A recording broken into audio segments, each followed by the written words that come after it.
Alright guys, welcome back to Goldeneye from 1995.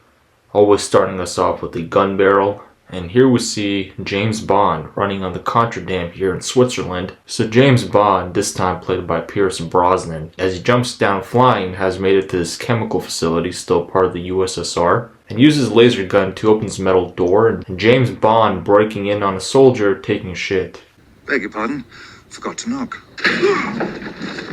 James now walks out of the washroom and sneaks around the soldiers doing their usual doings, and here comes a foreign spy in black.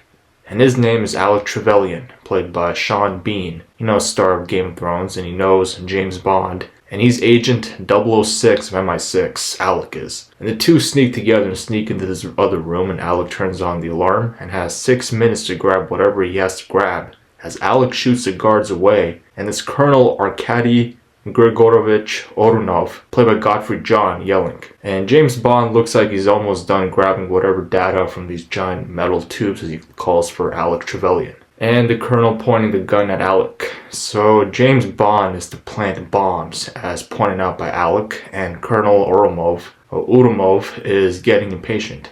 And the colonel kills Alec Trevelyan, and Bond tries to escape, shielding himself with gas tanks.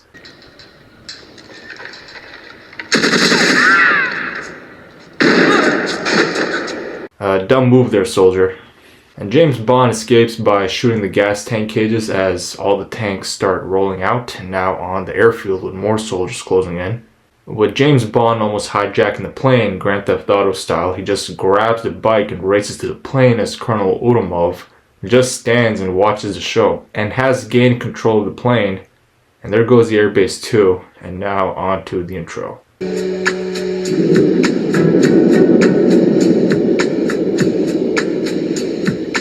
And directed by Martin Campbell.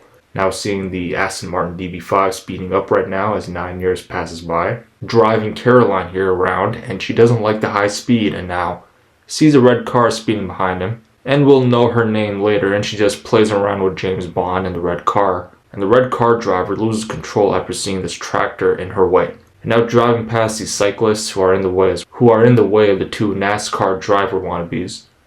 And Caroline wants James to stop the car. No problem with female authority.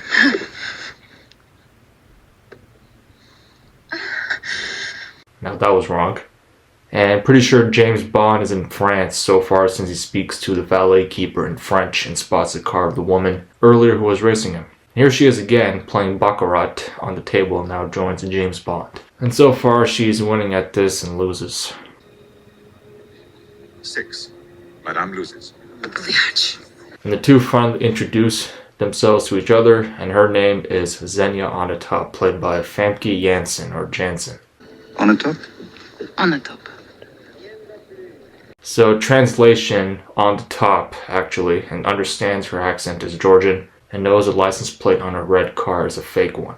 And now the bald guy here to take her back wherever she has to go to. And now we see the theatrical-like show as James Bond walks past it to spy on Xenia, with that bald guy who looks like a ship captain who happens to be an admiral of Canadian defense, and spots the name of the speedboat that she's now on, called Manticore. Now sits back down in his car after looking at this battleship, and now knows Xenia on the top is a former fighter pilot with this paper info being printed. And the Manticore speedboat is leased to a Janus corporate front, and this was all in a recorded message by Moneypenny. Now this. I trust you'll stay on the top of things. But this is the Admiral's present, or appreciation, from Xenia on the top. But Xenia actually kills the Admiral here, and his name is Chuck Farrell, and this was all a plan for the guy behind here to steal his ID and his army uniform, or his defense uniform. So Xenia leaving the next day as James Bond now sneaks into the Manticore yacht and gets into a fight with the sailor boy here. Oh yeah, she did kill Chuck Farrell with her legs, that's what she's known for. On the top. In the next scene we see the same stolen Chuck Farrell ID being shown, part of the Canadian National Defense, like I said. And Xenia there with the fake Admiral Chuck Farrell, with James Bond breaking into her boat bedroom and comes out of the closet.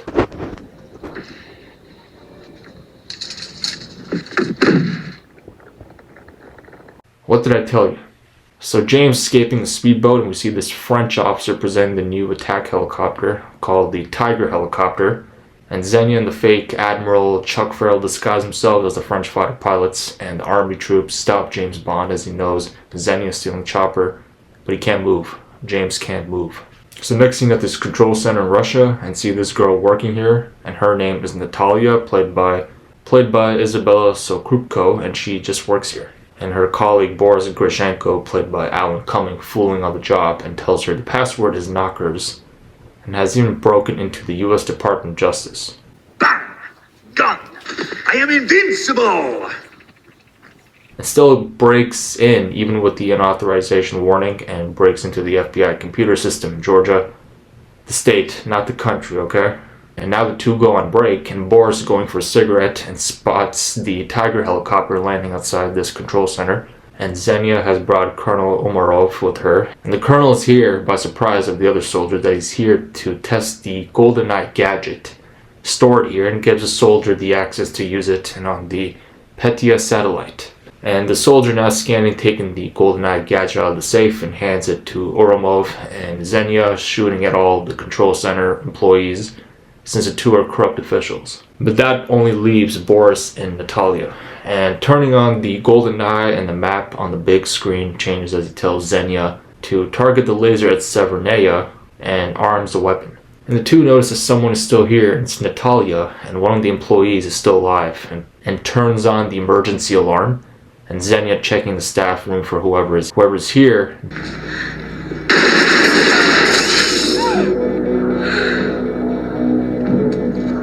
Does Xenia really have them on every time she shoots? And the two escape as the fighter jets are now headed to the control center. And so back at MI6 with James Bond walking back to work, and sees Moneypenny here, played by Samantha Bond. You can tell here the flirting has died since this actress playing Moneypenny is like nothing like the one you would see in the 1960s or 1970s movies. But you know, new decade, new rules, and she helps him get to M's office.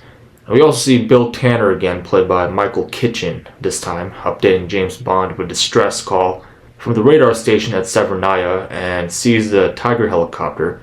And behind Bill Tanner comes out M, this time played by Judi Dench, and didn't like what Tanner said about her, and a CNN remark. So meanwhile, the fighter jets see no sign of trouble anywhere as Natalia comes out from hiding in the kitchen cupboard and sees the Severnaya is about to blow up, leaving a frequency-like explosion around her and the control center. And Natalia runs for her life and jumps under stairs here from this wavy thunder explosion. And everyone at MI6 can see that from their own end, and the fighter jet pilots are also affected.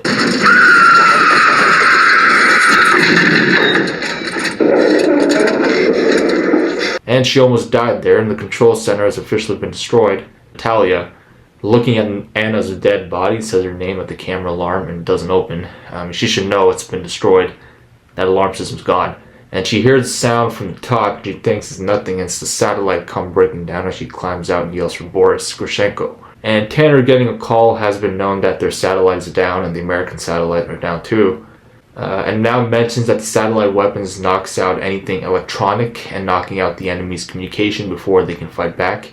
And yes, it's Goldeneye, as Xenia has said before, I think. James seeing Natalia on the radar running away from the control system, and she sees the dogs that are also there, and then getting a message from the Prime Minister of England that the emergency distress from the control center in Russia, of who we saw fighter pilots came to see, was all an accident. And James knows it's BS and that the Janus group can be found in St. Petersburg, and the only way to get there is by getting Xenia on the top first. And hands James a drink, and that someone he knows is involved in this, and it's Colonel Oromov, and he has been promoted to general since 9 years have passed by. And M says he can't be the traitor, and James says the opposite, and M thinking to herself, and telling James Bond he doesn't like her, and she even knows he's f***ed Caroline from earlier. But M just wants Bond to find Oromov, to not make this personal about the killing of 006, Alec Trevelyan.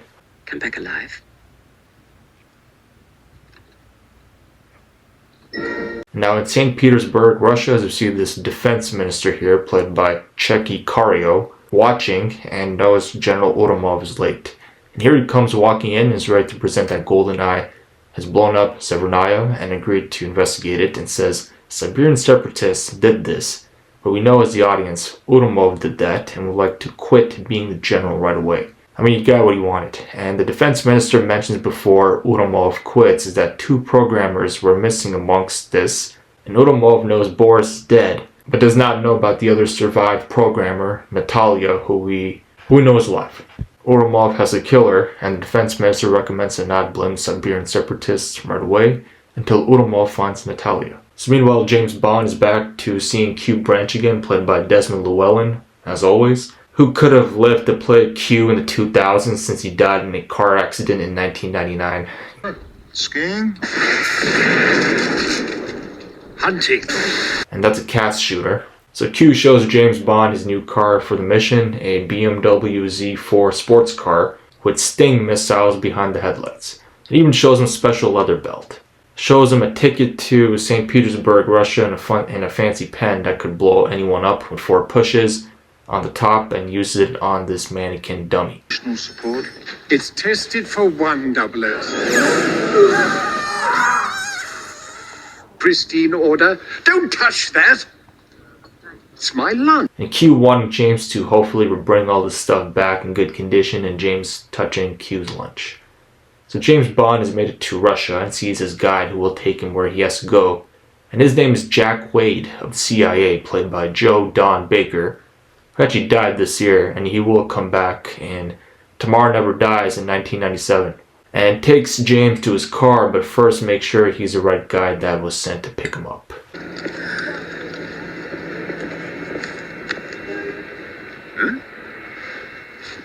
So Jack Wade is like Felix Leiter in this movie, but Felix never did anything like this, and Natalia has also made it to St. Petersburg. And Jack Wade fixing the car since it blew up from the back as James asks about Janice and knows nothing about it besides it being connected to big organizations. And Jack Wade got the car going and mentioned someone named Zukovsky. An ex-KGB guy. Tough mother. Got a limp on his right leg. Named Sukovsky.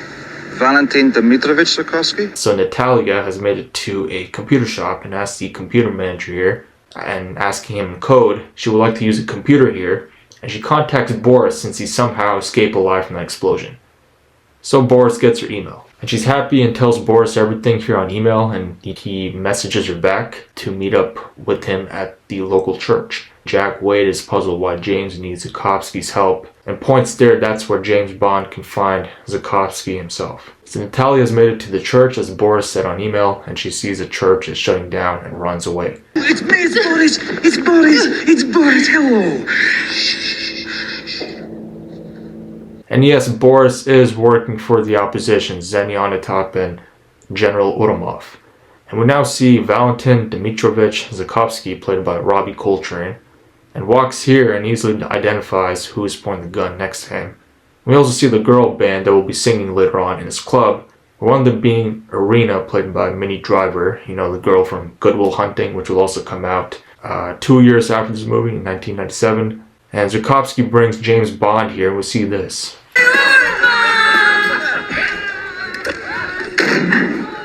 That is Irina, my mistress. So Irina is Zukovsky's mistress and knows that the new M is a lady because this is Pierce Brosnan's first James Bond movie he's done. Whereas the movie before this was with Timothy Dalton and the M was a man. But can't help James Bond with his favor since Zukovsky's knee doesn't work and shoots him again. But James now says to come to a funeral parlor later to bring his man to drive the hearse to deliver C4 explosives and for Zukovsky's man to take the money. So they're both even. And James in return wants Jonas, who is definitely the fake admiral that stole the chopper with Xenia. You know, the fake Admiral Chuck Farrell that was posing next to Xenia in France. And Jonas' real name is Linz Cossack, as Zukovsky says so here. A little bit about history, and that's it for this scene. So James Bond now at this hotel, swimming in the hotel swimming pool, and comes in walking someone familiar and gets out of the pool right away.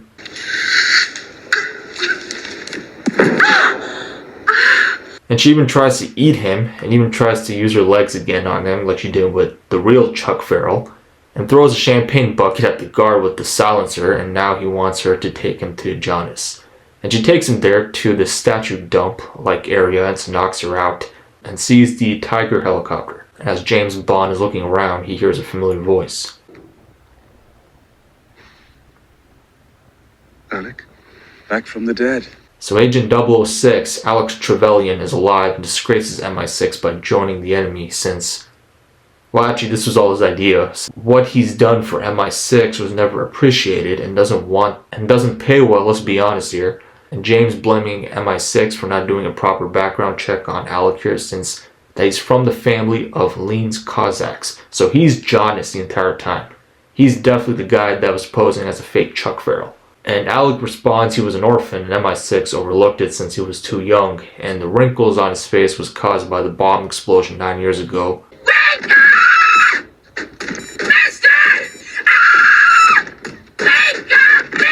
What the hell is that screaming? But James and Natalia are both trapped in the bomb-rigged Tiger helicopter and is about to blow up. And James uses his head to close the ringing, and missiles are now shot and boomerangs back to them. And hits the chopper ejector button right on time. And she tries to run away after getting help, dumb, and here comes Uramov's guys to take the two back to St. Petersburg. And the two sent into a cell, and James wants to know what she knows, and starts telling him everything, that Boris is a real traitor helping him. Boris is a real traitor helping Uramov. And comes in this defense minister again, and the two start arguing who took the Goldeneye, and Natalia admits that it was Uramov who did steal it in the first place. And the defense minister does not believe it after telling that there is another satellite. Natalia says there's another satellite somewhere, and comes storming in General Uramov, and knew the defense minister was questioning James Bond.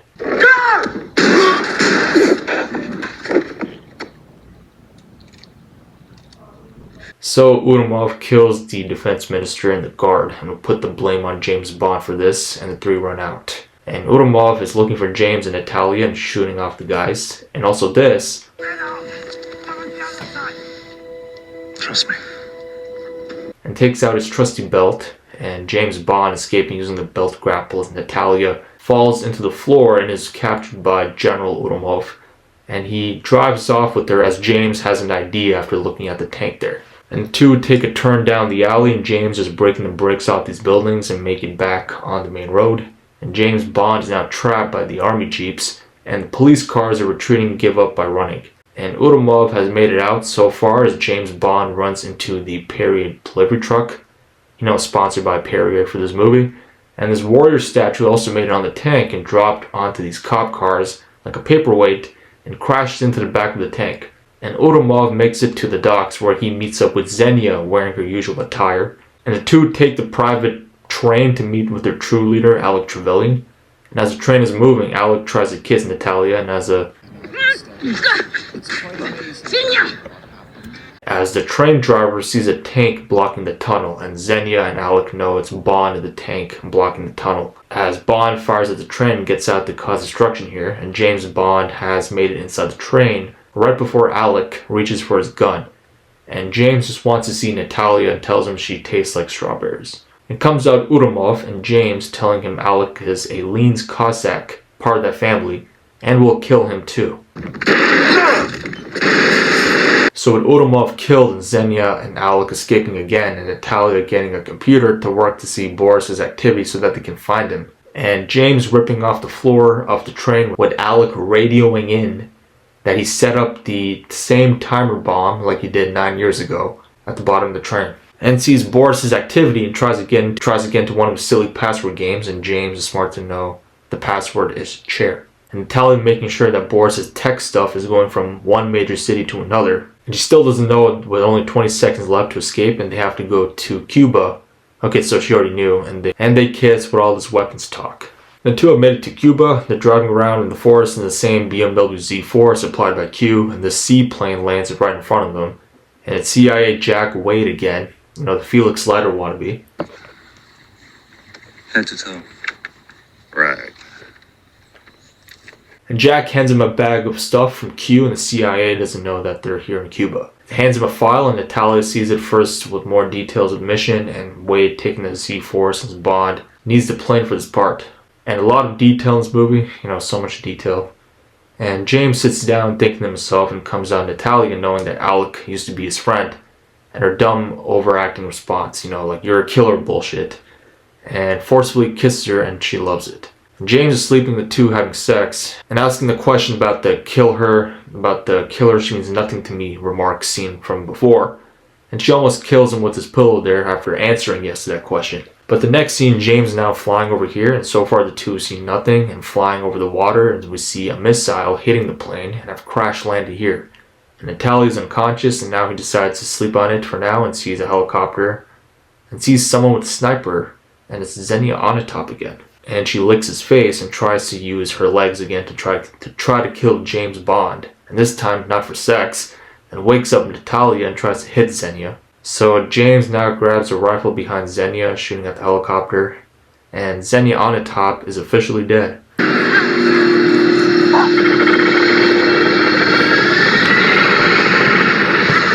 And seeing Alec again telling Boris Grushenko to get the dish ready, but it's not ready yet. And out of the water comes out the hidden satellite that was mentioned many times before, for the Goldeneye to work its magic, and the water is now sinking like a sink, and Alec, knowing James, is here and his goal is to harm London with all those years he's wasted at MI6.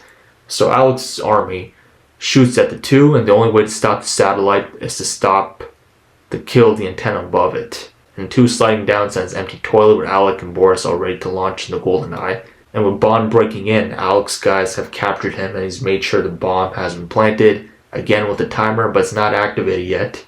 And with water all ready to flood the lab here, and Natalia sneaking in here to disarm the antenna above the satellite to shut down Alec's plan of blowing up London, also known as Project Misha. And Alec grabbing James' watch, clicking the side button on it, activating the bomb now. So James, knowing Alec's real plan is to blow up the Bank of England and steal the money inside it, with Goldeneye erasing all of its traces of the bank robbery. And Natalia has also managed to encrypt the antenna and enters the access codes right before being dragged out. And Alec just wants everything, the environment around us, to go back to the Flintstones age, if you know what I mean, after the Goldeneye gets the job done, and after getting the money from the Bank of England and readjust the inflation rate to 1945 times. And Boris, thinking Natalia's too dumb for this and has activated something, and with James Bond watching the pen being played with by Boris, you know, the same pen Q handed James earlier, the one that blows up, and sees the retro rockets are alive. And Natalia has changed the access codes and has reversed the rockets to be launched into the ocean, and not towards England, and it's already set since the timer can't be reversed. And with this line again, go ahead, shoot him. He means nothing to me. And they need codes as the pen has turned into a bomb, and James and Natalia escape now, and everything's slowly blowing up, with Natalia faking her death on the elevator door, and James coming in and hands Natalia a gun, and he runs off. And goes off Alec Trevelyan shooting at James Bond, and has 8 minutes left to change the access codes. Boris does. So with the satellite repositioned now, James pushes Alec down the stairs and shoving this pipe between the satellite for it to not go through, and is malfunctioning now. So James runs and sees blood spots on the bridge here. Now a full-blown fight between James and Alec. James sliding down with this ladder, and is now trapped in the air with Alec coming down, now pushing James Bond at the very ledge, or down at the very ledge. So we're in the final minutes of the movie as Sean Bean and Pierce Brosnan are fighting on the very last hanging point of the satellite. And Boris freaking out as the satellite is not moving, and the helicopter is here and has taken over by Natalia. And James Bond jumping onto the helicopter side, and there goes Agent 006, Alec Trevelyan of MI6. Well, almost.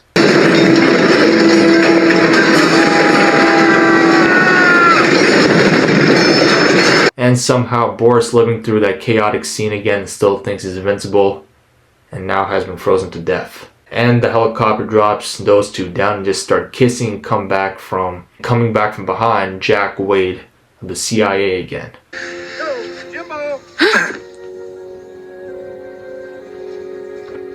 Absolutely fucking hilarious. What the hell, man? 25 miles? You really thought it was 25 miles, James? And the two fly off to Guantanamo so they could debrief each other, as Jack Wade said. You know, James and Natalia debriefing each other. And that is Goldeneye from 1995. First movie Pierce Brosnan becomes James Bond. I rambled a lot in this video. Thanks for watching once again, and I'll see you next time in another episode. Take care, see you soon, and watch away.